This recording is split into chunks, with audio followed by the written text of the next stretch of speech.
पाहणं महत्त्वाची बातमी आहे। उद्धव ठाकरे यांचा मराठवाडा दौरा सुरू आहे।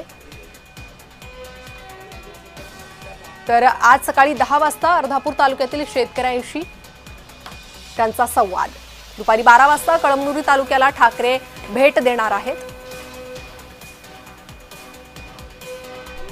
मला मदत मिळाली का आतापर्यंत? मिळाली का?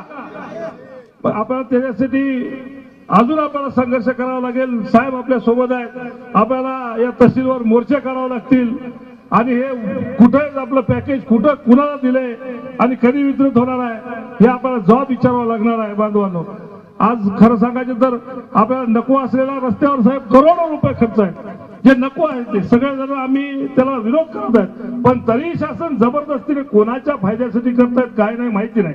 आता आम्हाला इथे लागूनच हायवे आहे, पुन्हा अजून इथून एक हायवे काढून देऊन ते शक्तीपीठ आमच्या उरावर विनाकारण घातलंय। करोडो रुपये खर्च त्याच्यावर आणि शेतकऱ्यासाठी मला तर 1 रुपया त्यांना द्यायला जड चाललाय। आजी दादा तर काही म्हणजे शेतकऱ्याला सांगायचं कष्ट कराय बनणं काय की बनणं, आता ते काय बोलू नाही ते बोलायला लागलेत आणि खेळी उडवायला लागली। खरं सांगायचं शेतकऱ्याची टिंगल चाललेली आहे आणि त्याच्यासाठी आपल्याला जर कोणी न्याय जर देणार असेल तर तुमच्याशिवाय आम्हाला दुसरा पर्याय नाही साहेब। आपण जे करतायत ते आमच्या शेतकऱ्यासाठी सगळ्यासाठी एक आता फार मोलाची योगदान आहे आपलं आता सध्याला तुम्ही जे आमच्यासाठी करताय ते। मी जास्त बोलण्याच्या आधी मी शेतकरी बोलणार, एक शेतकरी आपल्याशी संवाद साधणार असतो, मी त्यांना विनंती करतो की आपण हे करू। आदरणीय उद्धवरावजी ठाकरे साहेब यांचं या ठिकाणी आमच्या नांदेड जिल्ह्यामध्ये मी आधी स्वागत करेन, टाळ्या वाजवून सगळ्यांना स्वागत करावं। शेतकऱ्याला त्या ठिकाणी कोणी वाईट राहिलं नाही साहेब। आमच्या भागामध्ये चांगली बागायती येते, चांगल्या प्रकारची जमीन आहे आणि काही शेतकऱ्यांना 2-2.5 एकर जमीन आहे। त्यांच्या शेतातनं आज शक्तीपीठ नावाचा मार्ग जात आहे, ते कुटुंब उद्ध्वस्त होण्याच्या मार्गावर आहेत। पीक विम्याची परिस्थिती काय आहे सगळ्या शेतकऱ्याला माहित आहे। फक्त विमा घेण्यासाठी आहे, देण्यासाठी अजिबात नाही। 16 पासून कोणालाही विमा मिळालेला नाही, विमा फक्त घेतात हे।